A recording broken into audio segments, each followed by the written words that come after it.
Hello, welcome everyone. This is Susan Lopresti, and I'm so excited and grateful to have you here with me today. I'm especially excited today because for the very first time since I started my podcast, I have my first guest with me on my podcast.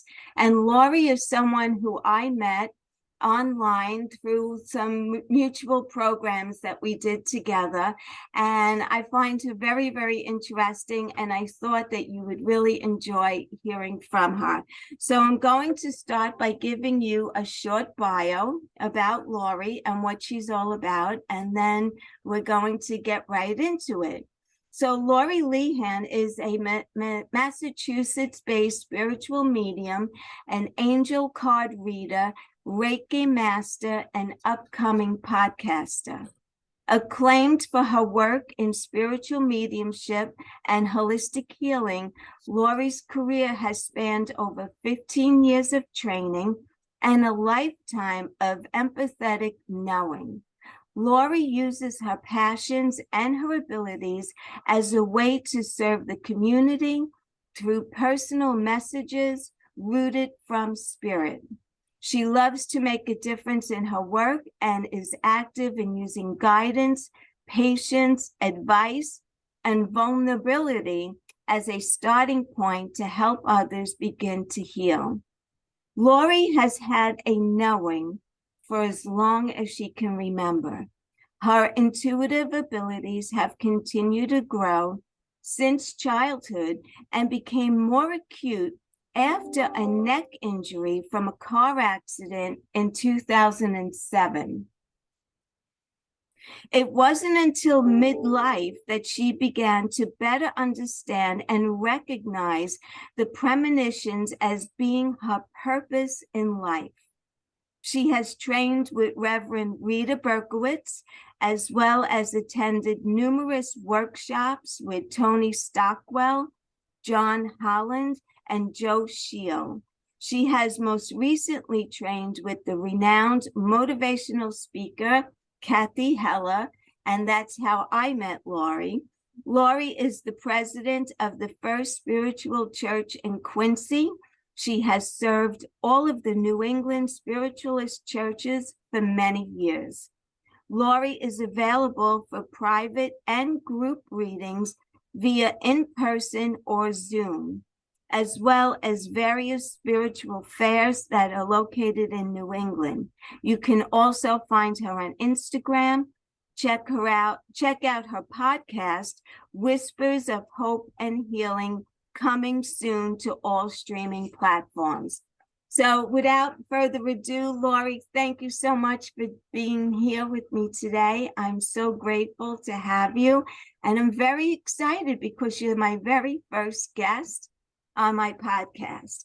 And I'll tell you one of the reasons why I chose to have you on the podcast was the fact that you really didn't recognize or accept your gifts until you were already in midlife. And I find that this happens with a lot of women up until they get into midlife. And I just wanted to ask you, like, why do you think it took so long? Or was it that you're just so busy with your life that you really didn't have time to tap into it? I think it's great to be here, Susan. Thank I'm you for having happy to me. have you. And regarding your question, I was a single parent, so I spent the last 20 years raising my kids. And I worked full time, so I didn't really have a lot of extra time to really delve into it. But I also feel I didn't know I was a medium until I was like early 40s, I would say. And I just feel like as mediumship is healing, it helps heal people. Right. And I feel like I probably needed the experiences that I had prior to midlife to be able to use those experiences to help others in the work that I do, both healing and mediumship. Right. Okay. So what I know you said, and I read in your bio that you had knowing very early, but can you recall like how young you were? Like, were you 2 or 3 years old or a little bit older than that? I think I was a little bit older. I will say that I always had a fascination with angels, and I didn't know why, and I didn't grow up in a family that was like real religious, or there'd be no reason for me to feel that way, but I always loved angels, and I never really knew if they were real or not as a kid. And I just loved angels. I always had to have angels like in every room, and I have sisters that kind of made fun of me because of that. Um, so probably the angels are watching over me. I just didn't know it as a child. Right. Um, because I didn't really have experiences as I mentioned, I had this knowing. I always had a knowing. And that was like I'd want to give somebody a message. I'd want to maybe speak to you, a complete stranger on the street, and tell you something.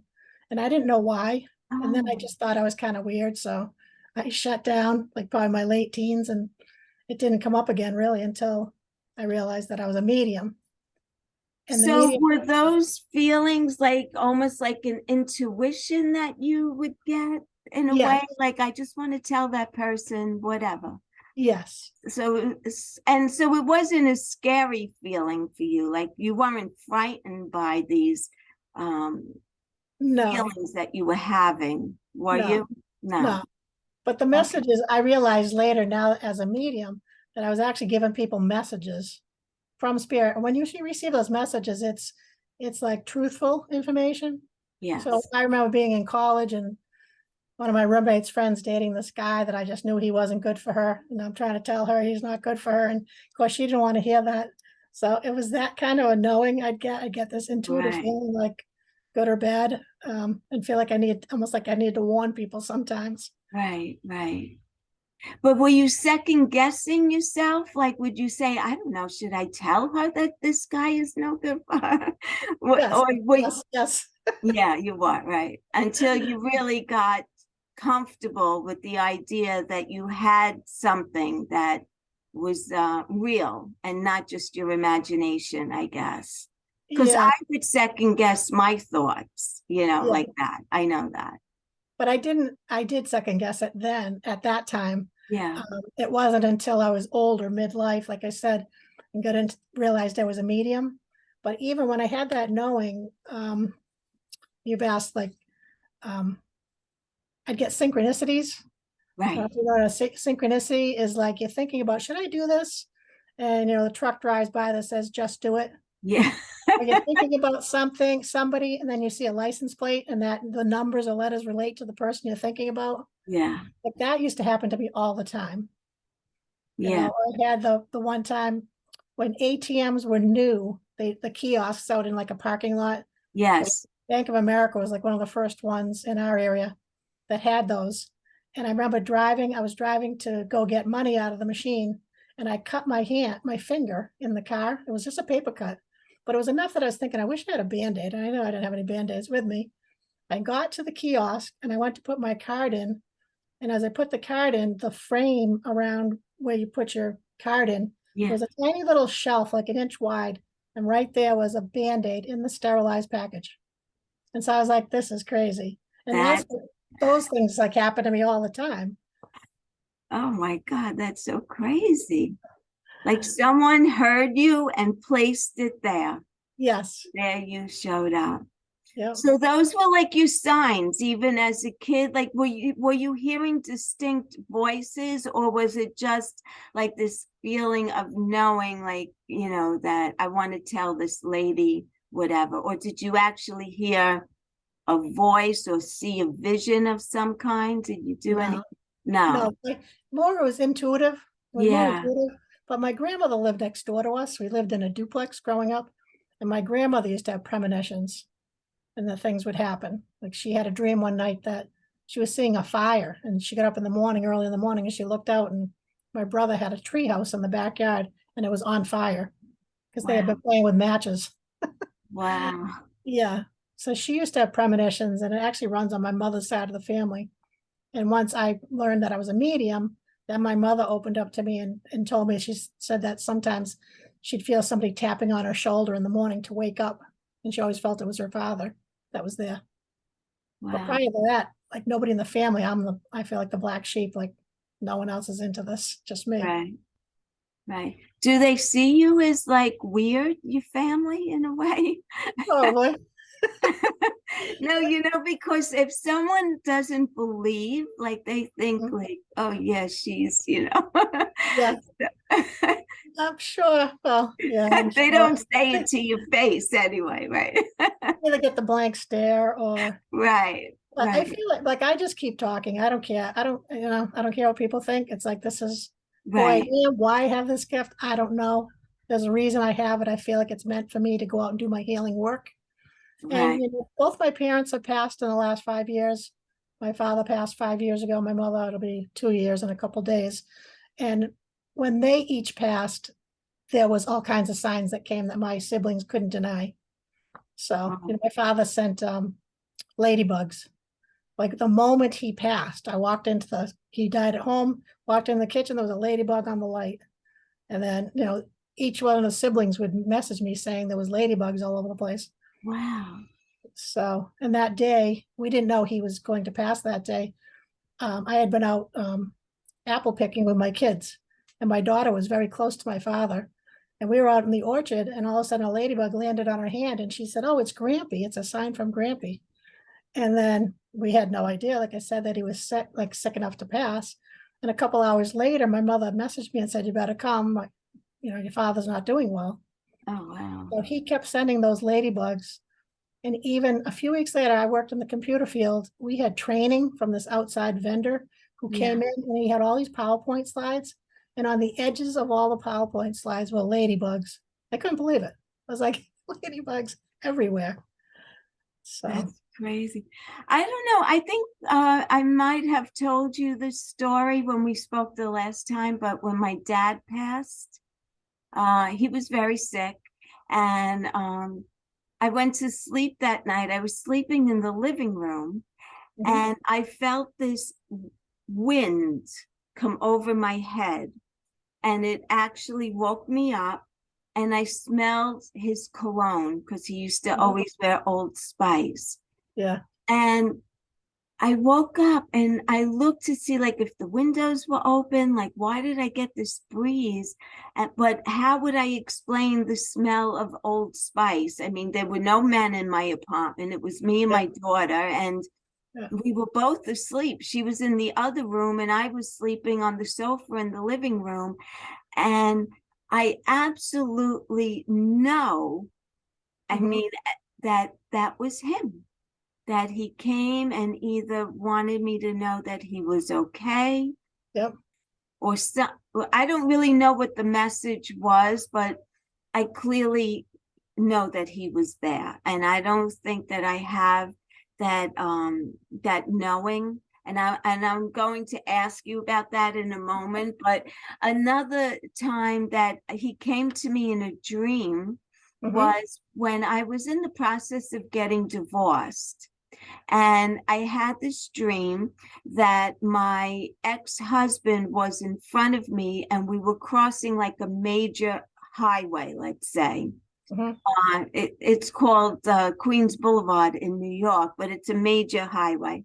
And my ex was in front of me crossing the street, and I was crossing, and I was holding like a big board, mhm, and it was windy, so I was struggling to get across the street, and he wasn't helping me to manage this big piece of board. And I felt like someone touched my lower back. And in my dream, I turned around and it was my dad, and he didn't say a word. He just like guided me across the street. And I never remember dreams, by the way, so that yeah, was unusual in itself. And when mhm, I woke up, I just thought that that message said, don't worry, it's going to be very easy to get divorced. Like it's going, like, and he just guided me. And yeah, honest to God, I had the easiest divorce in the history of divorces. I swear. yeah, And well, so I feel like there is a part of me that does maybe have a little bit, but I don't. So I asked you about the first signs. And then I also like, so spirit didn't scare you in any way when you were a child, right? Like you No, didn't actually see outlines of spirit or no, no, right. no. I'd have recurring dreams, but a lot of those dreams were, they were real, they felt like real life. Almost Uh-huh. like, I felt like it wasn't like a scary dream. It was just like I was playing with the kids in the neighborhood out in the woods, and it looked like a familiar place. Like, so when I was in that dream, I felt like it was just it was real, but in reality, it didn't exist. The places that I went to didn't really exist. But I Uh, did, when you think about it, I used to dream that I could fly a lot as a oh, kid. Literally would just jump into the air and I could soar just the way a bird can soar on the heat vents, like right over the telephone poles. I remember that, like, so often I would dream that. and you know what's interesting? I used to dream that I was trying to run and I couldn't run. Like I was running away from something, but I just couldn't get the momentum to get Mhm. off the ground and stop running. So you had that, and so I wonder what that means. Did I feel stuck? Maybe I felt stuck in my life. It could have been when I was married. I don't even know. Maybe you were afraid to fly. Yeah, I don't know. I So don't know. spirits, you mentioned your father coming to you in that dream. The easiest way for spirit to come through to you is in dreams. And Because dreams. when we're sleeping, we're at a different energetic level, and it's Yeah. easier for them to connect with us. And so with your father kind of pushing you or helping you across the street, it was like he was giving you the wind beneath your wings, if you will, Yes.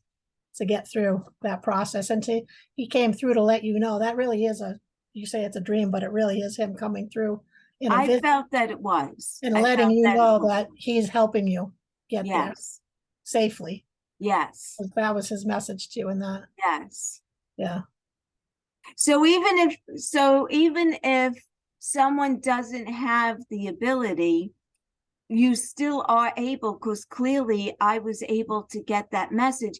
And I interpreted his, without him saying a word, he just put his hand on my lower back and helped guide me. And that to me was the message, like, it's Hmm. going to be easy and it's going to be okay. And Yeah. it helped me in my divorce because I kept thinking back to that Mhm. memory that I had, that dream, or Yeah. I call it a dream, but I think it was really him talking to me, and Yes. it was crazy We and all have, not yeah, scary, not yeah, scary. yeah. I mean, we're all intuitive. So we all have that connection. We're all energy, quantum physics, everything's energy. So we're still connected, even when they're not physically here anymore, they're still energetically, they're still here with us, watching over us, helping us. You call Right. them in, they're coming in.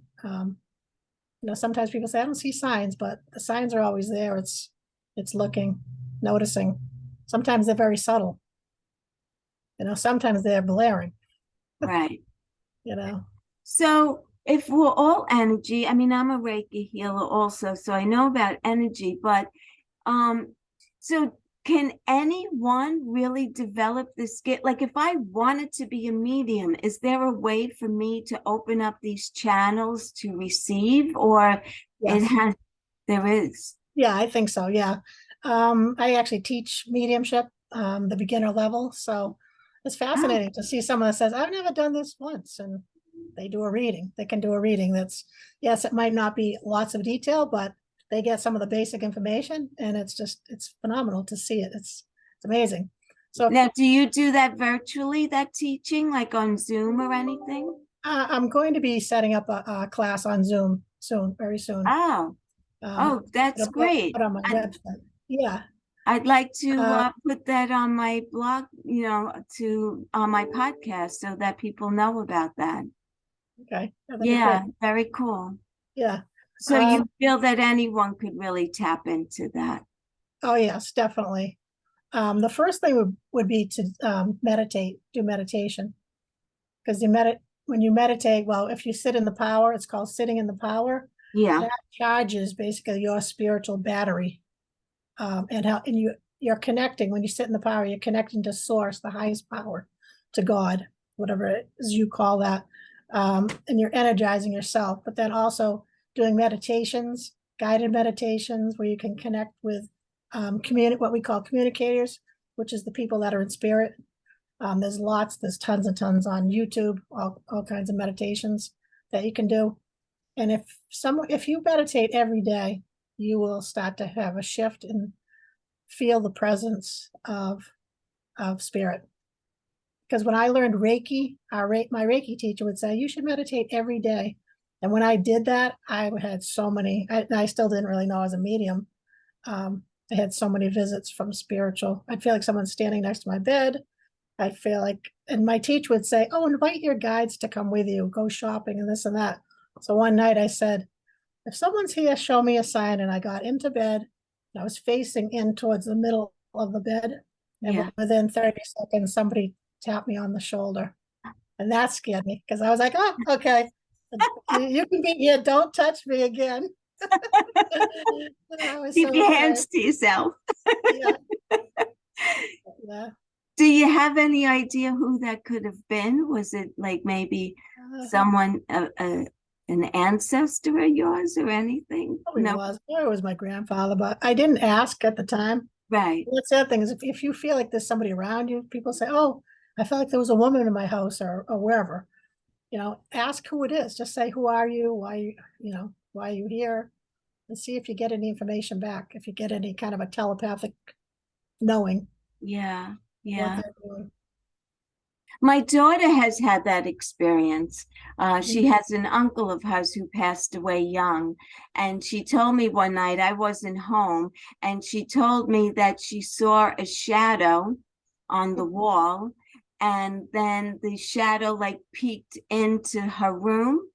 And she said, I didn't get scared and I knew who it was. She said she knew that. And she was trying to locate his son because they're the same age. And so Mhm. she had been doing like a lot of like looking up his mom and trying to find out where they moved to. And sure enough, they ended up not too long after that shadow situation, she found her cousin, his son. So that was interesting.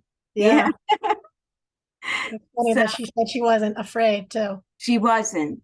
Because I do feel like the younger generations now, they're not afraid. They're not, it's Well, almost, she was about 20 when that happened. Mhm. It's been a couple of years ago now. So Yeah. she was, and she really, he's her only first cousin. Oh, So she has a lot of second and third cousins, but no first cousins, only this one. And Mhm. they're almost the same age. And she really wanted to connect with him. And Yeah. she ended up being able to. Oh, And she wow. feels that his dad Yes. was in the house that day. Yeah. And brought them That's together. pretty cool. Yeah. So do you see it as a gift? Like, like, because I think it's a gift. Do you feel like it's a gift that you have that you want to share with others? Yes. I definitely feel it's a gift. Um, as I mentioned, I feel like when you're doing mediumship or you're healing, you're helping heal people. Um, you know, there's a lot of times, maybe you couldn't be with the person when they passed, or there were words left unsaid. I mean, someone could have passed away today, they could have passed away 30 years ago, and people are holding on to all of that. And as soon as you can prove the continuity of life and prove that their spirit is still alive, Mm, um, it just gives so much, it gives closure, it gives healing. yeah, And when you see that with somebody, you realize why the work is so important. And you can't worry because there's plenty of people that don't believe in mediums. They think it's all fake and you're making these things up. You can't worry about that. You just have to do the work and know you're doing what's right in your heart and right. best for others. Well, I grew up Catholic and I don't practice like a Catholic religion. I don't go to church or anything like that. But I remember hearing that it's against the Catholic religion to actually talk to a medium or have them do a reading for you. And of course, because I'm a nonconformist in every way, I've been to plenty of mediums and I had a big party in my house, like a reading party in my house. Yeah. And I wanted to talk to you about that because the medium that came, she was well established and been doing it for a long time, but she brought a friend with her who was just beginning to develop this gift. So Sandy thought it would be a great idea to bring her along. And I had 13 women in my house and we were sitting around. And this lady, I would say after 20 minutes, she told Sandy that she can't stay. She says, I feel like everything is coming at me at once. Like the energy was too much for her. And she went outside and she waited in the car until Sandy was done with the readings. But Sandy had said that as you get more into it and, it's a bigger part of your life, you're able to tell spirit that you don't want them right now, or you can set boundaries with them. And Yes. she wasn't able to do that at that point. Yeah, that's true. Yeah. So when I first started doing mediumship, the same thing happened to me, that spirits just start coming in randomly from all over the place, and they don't really belong to anybody in particular. You don't know unless they can tell you. And for Right. me, I had a lot of children that were coming to me, so it was kind of upsetting that, they'd come through and I'd say, well, am I going to run into your mother, or like, do I know you? Which I usually didn't know these kids. Right. So yeah, you have to set boundaries, because you also can get physically sick if you're constantly just doing the work and not clearing yourself and not doing self-care, which is shutting down the energy. Then you can get physically sick, which I know So a few people that's happened to. how do you cleanse yourself? There's different ways. Well, through meditation. Like saging yourself or something like that? You could do that. It's you kind of work that connection with spirit. So Okay. that, I literally just say to spirit, okay, I have reading on, Sunday at 7 o'clock. Don't come in. Like you said, you set the boundaries with them so that they know not to come in unless you're working. Right. Oh, yeah. Yeah, but you can It's like shut off. calling someone on the phone. Now's a good time to talk to you, but maybe another time it's not. Yes. You're setting boundaries and Yeah. they respect that apparently, right? So Yes. Because if you're doing what's called platform, so if you're at a spiritualist church and you're the medium, you're going to be giving it like readings to people in the audience. In the beginning, I used to call it, communicators, which is the people in spirit. I'd call them in like early in the week because I'd be afraid, what if no one shows up on Sunday? So these people would come in, I'd be taking notes, and like, I kind of crazy. It's kind of, then you just feel like you're constantly doing a reading, versus now I'm like, okay, I don't do any of that. I'm like, don't come in Sunday at 11, show up. I'll be there. We'll be ready to go. wow, that's very cool. Do you So, feel like drained out after you do something like that? Like with a lot of people, does it drain your energy in a way? yeah, the longer you work, it does Yeah. kind of deplete your energy. Um, so yeah, typically, you're only going to read so many people in that hour, Yeah. because it ends up, it's too much. You couldn't do it all day. It's Right. I think it's impossible. I find that with Reiki too, like if I do a group of people, I feel like by the end of the session, I'm drained from it. Like I need to cleanse in some way. And so I usually will sage myself before and after doing Reiki, and Yeah, also then my house as well. And I yeah, feel like like sometimes starts to feel heavy in a way. yeah, And so yeah, it seems to work for me. yeah. When Um, you said the Reiki, I do shower myself with Reiki whenever I do my work. I'll shower myself with Reiki at the end, and then I call in Archangel Michael, who's a uh-huh. protector. He's got a big sword, and I ask him to cut any cords that don't serve me. and then disconnect. So I disconnect from like everybody I've worked with and send that out to Right. be transmuted. Oh Uh, yeah, that sounds good. and that clears too. Yeah, it's a good point. Yeah.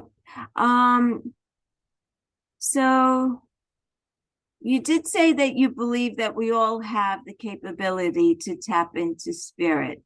Yes. Um, and you said meditation is probably the first step Yes. leading to that. And I guess really wanting to is also, but although for someone who wants to, maybe, but you didn't have this that you wanted to be a medium. It just came to you. But I feel like it's really your calling. So you were in the computer business for over 30 years, but Yes. I'm sure that what you did in the computer business doesn't feel like your life purpose as much as this does. Am I right? Oh yeah, definitely. Yeah. Definitely. Like that was a job. Right. That was a Yeah, job and I was good at it. So I did that. That was my career, right. basically. But also, until I realized I was a medium, I never even heard of spiritualist churches. I didn't never heard of spiritualism as a religion. I didn't know anything about that. I didn't have anybody in my surroundings, friends or family or anybody that was involved in that. And now Mhm. that I do belong to a spiritualist church, I'm amazed at like some of the people have been into this. They've learned about it back in like the 1970s. And I'm thinking 1970s, I was still like just a kid riding my bike in Yeah, the neighborhood, you know? me too. They were, they were already doing this work. And why? I mean, I was baptized Congregationalist. I was raised as kind of a kid Episcopal.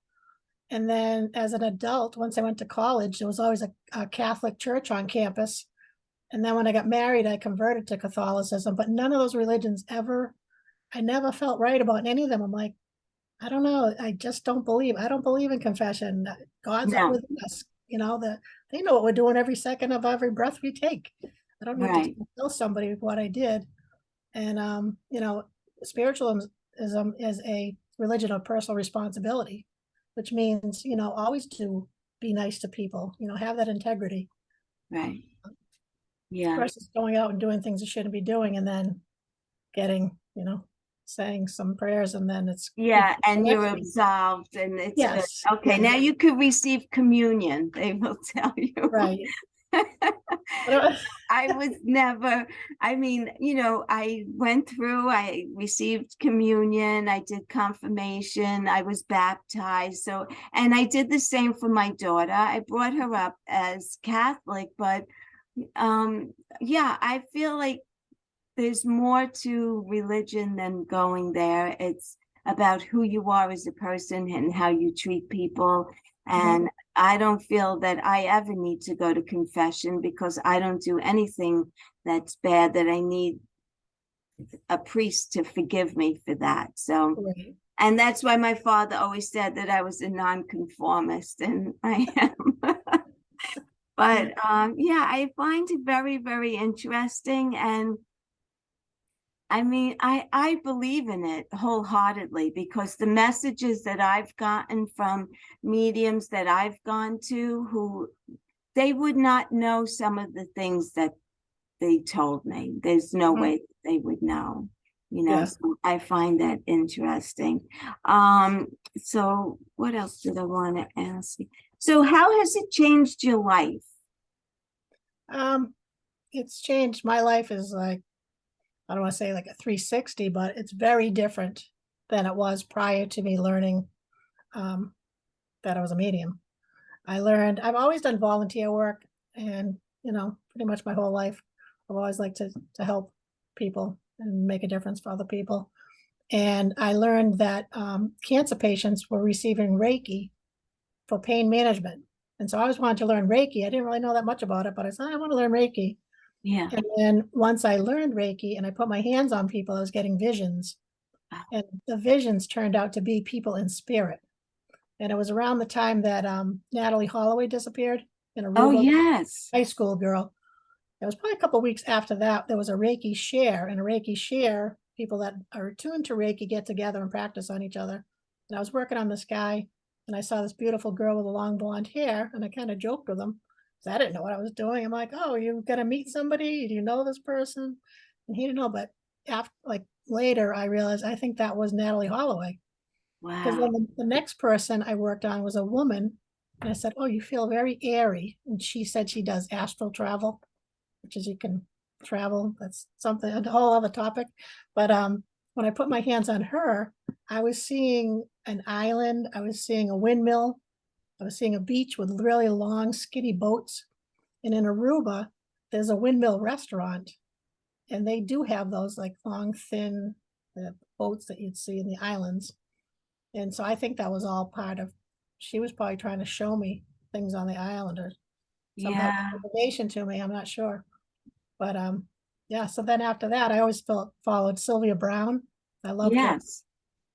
And she had a big event in Boston, and it was probably, 1,000 people at least. And John Holland was there, and he was a new medium out of Dorchester, which is just, it's a part of Boston. Uh-huh. And he was there. And then I went to one of his events, and he was there with Brian Weiss, who does past life regression. And they gave a few readings out to the crowd, but there was like 500 people.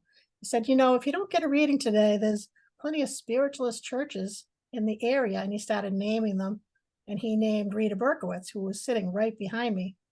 And so that's how I ended up going to the spiritualist church. And, the minute I walked in the door, I'm like, wow, I've waited all of this, my life for this. This is like, I'm home.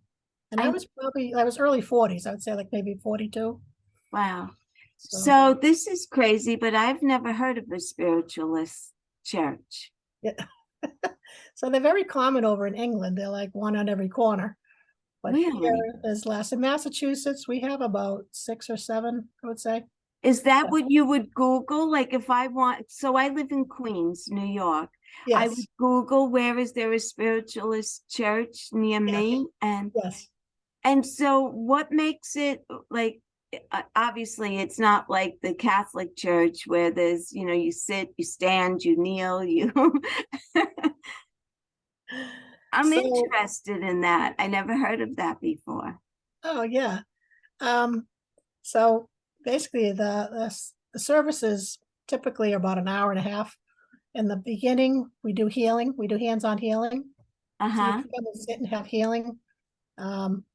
And there's usually, maybe 6 or 8 people that are doing healing on people. Is And it Reiki? Is it Reiki that they're doing? it's whatever. I mean, there's different modalities Oh besides. yeah.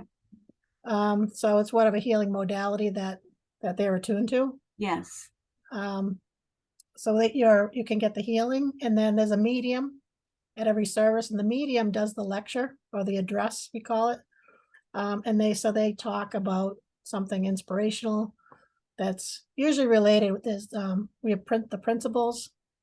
That's called the Declaration of Principles, and we go by 9 different principles, which is, like, as I mentioned, we believe not only is there life after death, but it can be proven through mediumship. We believe in the natural laws. The natural laws constitute true religion. Um, there's a bunch of them, so that's what we believe in. But the medium, so they do their talk, maybe 10 minutes. Mm-hmm. Then the last half hour or so of the service, they give readings. So they'll give a reading to 5 or 6 people Oh typically. wow. Yeah, and that's every service. So you go to any spiritualist church, that's what they'll be giving readings to I'm people. going to find one here and Yeah, check I'm it sure there's out. got to be some in the city. Oh yeah, without a doubt, right? Yeah. Yeah, that's very interesting. So is there anything else that you want to share or let us know about in some way? And Um, or did I leave out anything? How can people, oh, well, I wanted to, and I'll put it also in the show notes, but how people can find you and how they could, get a reading from you. So, well, I'll get it from you when we're off, yeah, your web address, and I'll put all of that in the show notes and your email address if someone wants to schedule, a reading with you. okay, that'll be Yeah. great. Yeah. So we didn't talk. you would ask me about like public demonstrations, like how did I get into public demonstrations and how did I get Yes. more of the mediumship? I ended up taking classes. Once I went to the spiritualist church, there's classes offered at the churches. Most churches do typically have classes on mediumship, so you can learn it. As we say, everybody's psychic. Not every medium is psychic, but not every person that's psychic is a medium. But I believe you can take classes and learn some level, like anything. You Hmm. know, you can learn how to develop that. And what happens usually in our church is the students in the summertime, they're the ones that do the services. So you get to see Oh, the students, what they've learned throughout the year.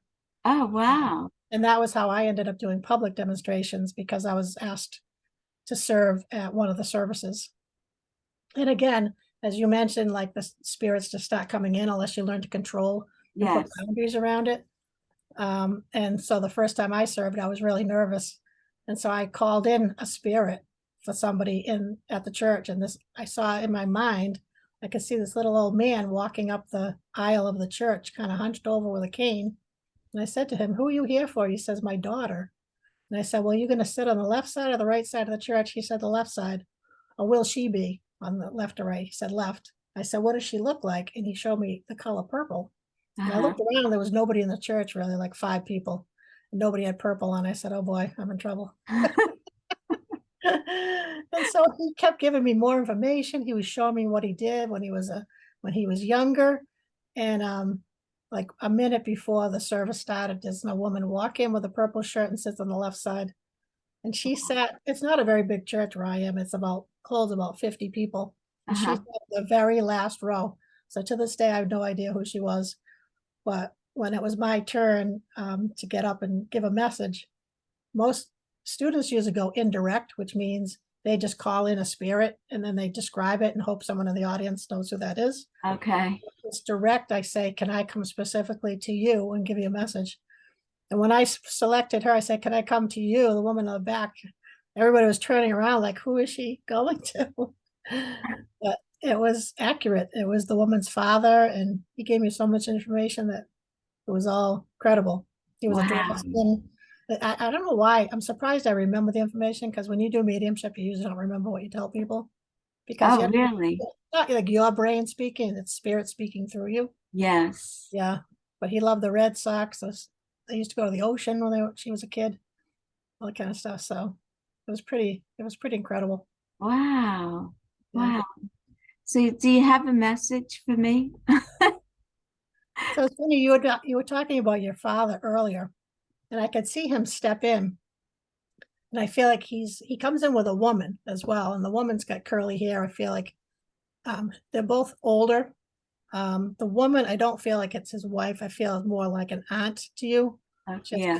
She's got curly hair, and she's got very bubbly personality. And she's telling me she was a chatty Cathy, and she was, yeah, she loved to talk. She's saying to me, I always loved a good conversation. But I feel like you would have been very close to both of these people, both the aunt and your father, because Yeah. they both are standing to your side and they're like whispering in your ear. And when I get that visual, it's usually because you had a close relationship with them. Yeah, well, I grew up in Brooklyn and we lived in a brownstone. So there were Mhm. 5 apartments in this brownstone. And I think you're probably talking about my 2 aunts that lived right below us. I don't, they both had curly hair, so it could either be Aunt Okay. Mary or Aunt Stella. Now, did one of them wear a set of pearls? Yes, my Aunt Stella. So it will be Aunt Stella. She's the one, because she shows me when you were telling me there was 2 women, I said, "Can you differentiate which one you are?" And she showed me a string of pearls that she wore. She liked to wear. Yeah, I feel like it was costume jewelry more so than real pearls. maybe. Not a big, they're big pearls on them. Yeah, But she's got quite a personality, and she would be a lot of fun to be around. She would bring the party to the yeah. room for people. She was like the person to cheer everybody up and um, Wow. always positive. And that's true. She was like the matriarch of the family, even though my grandmother was also around, but Mhm. she really was the glue that held the family together, my Aunt Mary. Yeah, That's funny. yeah. So she comes in with a lot of love for you. Yes. And she was showing me she's got like a red sweater on, like it's almost like she's preparing for Valentine's Day, honestly. So I feel Oh, like she's sending you lots of red hearts, and she's got the red sweater, and I feel like she liked the holidays, like she would like to. uh, love them. she loved to be festive and colorful, is what Yes. she's showing me. Um, so she would have whatever color it was for whatever Right. holiday it was. It was St. Patty's Day. She's got the green going on. Um, and orange for Halloween. So I feel like she loved the party, the She party was, of life. yes, she was very cool. That's nice. Yeah, very friendly. So, And Lori, anything else you want to tell the audience, like where they could find you? Did you start your podcast yet? no, but I'm going to be starting that Okay. very soon. So yes, I'm starting a podcast. It's going to be called Whispers of Hope and Healing. I'm actually writing a book. It's going out to the editor within the next couple of weeks. Oh, And the book is all about my stories of from mediumship and healing, some amazing healings that have happened through Reiki and Theta healing I do. oh, And also wow. stories of mediumship that, hopefully they give some people hope. When you lose a loved one, especially if you're close to them, it's very hard. It's just difficult. Some days are harder than others, Yeah. and you try to just feel like, their love is within you and their energy. Like when my mother passed, I swear she gave us her energy when she left, because I'm a different person since she passed. And she was one that was always out, she was ready for the next party. Let's go have some fun. And she'd tell me I was kind of boring. And, you know, And now are you following in her footsteps that you like to be out and having a good yeah, time? yeah. Because even as a medium, I love doing the mediumship. I love it. But it took time getting used to being in the limelight. It's just different, I was in the computer field for 35 years and I sat in a cubicle. So it's very different than being up on a stage in front of like 100 people Yeah. and trying How to do give your readings. kids feel about your new career? Oh, they love it. They both have the gift as well. Oh, So they are like, they cultivating it more, or like are they into it, or they just know that they have it? And one is and one isn't so much, but I tell them, I said, you don't have to tell somebody you're a medium. You can still give the message and still, help people. right, And it's very healing for people. right.